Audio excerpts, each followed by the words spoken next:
نور دربي بالقرآن واشرح صدري بالإيمان واغفر ذنبي يا رحمن واستر عيبي يا منان. الحمد للہ والصلاة والسلام علی رسول اللہ وعلی آلہ وصحبہ ومن والاه.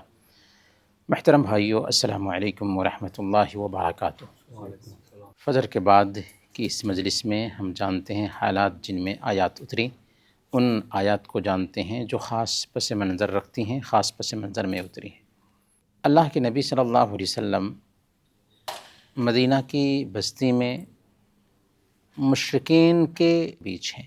جنگ بدر ہوئی، جنگ احد ہوئی، اور پھر اب مشرکین نے پلاننگ کیا کہ کیسے مسلمانوں کا پورے طور پر صفایا کر دیا جائے. اس کے لیے مکہ کے مشرکین نے تمام عرب قبائل کو اکٹھا کر لیا اور سب کے سب یکجٹ ہو کر کے مدینہ پر حملہ آور ہوتے ہیں.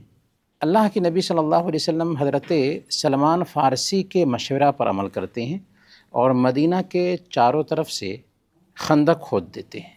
اسی جنگ کا نام جنگ خندق ہے.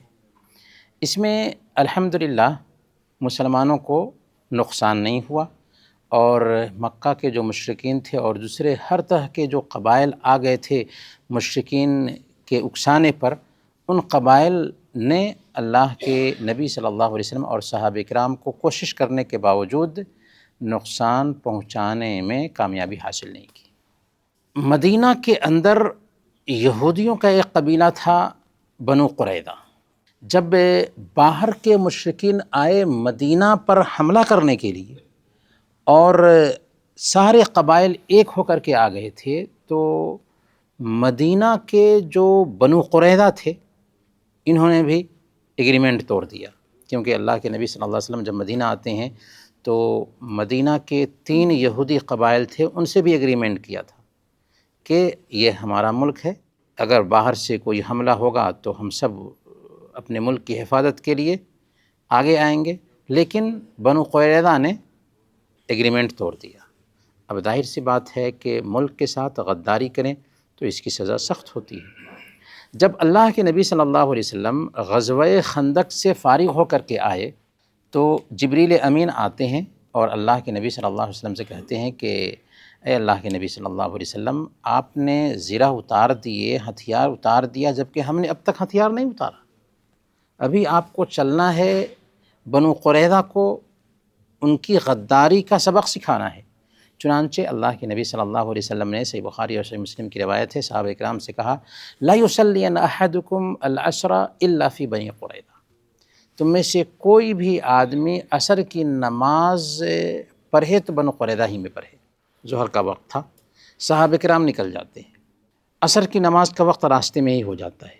کچھ صحابہ نے راستے ہی میں عصر کی نماز پڑھ لی، یہ سوچ کر کے کہ اللہ کے نبی صلی اللہ علیہ وسلم کا مقصد تھا کہ جلدی نکلو، اب نماز کا وقت ہو چکا ہے تو نماز پڑھ لیتے ہیں.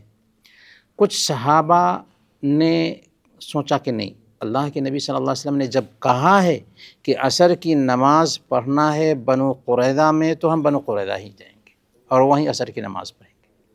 چنانچہ کچھ صحابہ نے راستے میں عصر کی نماز نہیں پڑھی اور بنو قریظہ پہنچ کر ہی عصر کی نماز پڑھتے ہیں. اللہ کے نبی صلی اللہ علیہ وسلم نے دونوں فریق کی تصویب کی، کسی کو غلط نہیں ٹھہرایا. برکیف اللہ کے نبی صلی اللہ علیہ وسلم جب بنو قریظہ پہنچتے ہیں تو بنو قریظہ کی گھیرا بندی کر لیتے ہیں. 2 ہفتے تک گھیرا بندی جاری رہتی ہے. اس بیچ بنو قریظہ اللہ کے نبی صلی اللہ علیہ وسلم کے فیصلے پر راضی ہو گئے. بنو قریظہ کو اختیار دیا کہ تم جس کو چاہو اپنے بارے میں فیصلہ کرنے کے لیے حکم بنا لو. انہوں نے کہا سعد بن معاذ رضی اللہ تعالیٰ عنہ ہمارے خلاف فیصلہ کریں گے اور ہم اس فیصلے کو مان لیں گے. حضرت سعد بن معاذ رضی اللہ تعالیٰ عنہ اپنے قبیلہ کے سردار تھے اور ان سے زمانہ جاہلیت سے تعلقات چلے آ رہے تھے، اس لیے حضرت سعد بن معاذ رضی اللہ تعالیٰ عنہ کو انہوں نے فیصلہ کرنے کے لیے راضی کر لیا. حضرت سعد بن معاذ رضی اللہ تعالیٰ عنہ نے تورات کے مطابق فیصلہ کیا. کہا کہ ان کے جو نوجوان ہیں جو جنگ میں شریک ہو سکتے ہیں ان سارے نوجوانوں کو قتل کر دیا جائے. کیونکہ یہ غدار ہیں، ملک کے ساتھ غداری کرنے والے ہیں، اور جو جنگ کرنے والے نہیں ہیں ان سب کو، باقیوں کو قید کر لیا جائے۔ چنانچہ حضرت سعد بن معاذ رضی اللہ تعالیٰ عنہ کا فیصلہ اللہ کے نبی صلی اللہ علیہ وسلم نے کہا کہ وہی فیصلہ ہے جو اللہ تعالیٰ چاہتا تھا۔ اللہ تعالیٰ نے اس پس منظر میں سورہ الاحزاب کی آیت نمبر 26 اتار دی، وَأَنزَلَ الَّذِينَ ظَاهَرُوهُم مِّنْ أَهْلِ الْكِتَابِ مِنْ صَيَاصِيهِمْ وَقَذَفَ فِي قُلُوبِهِمُ الرُّعْبَ فَرِيقًا تَقْتُلُونَ وَتَأْسِرُونَ فَرِيقًا۔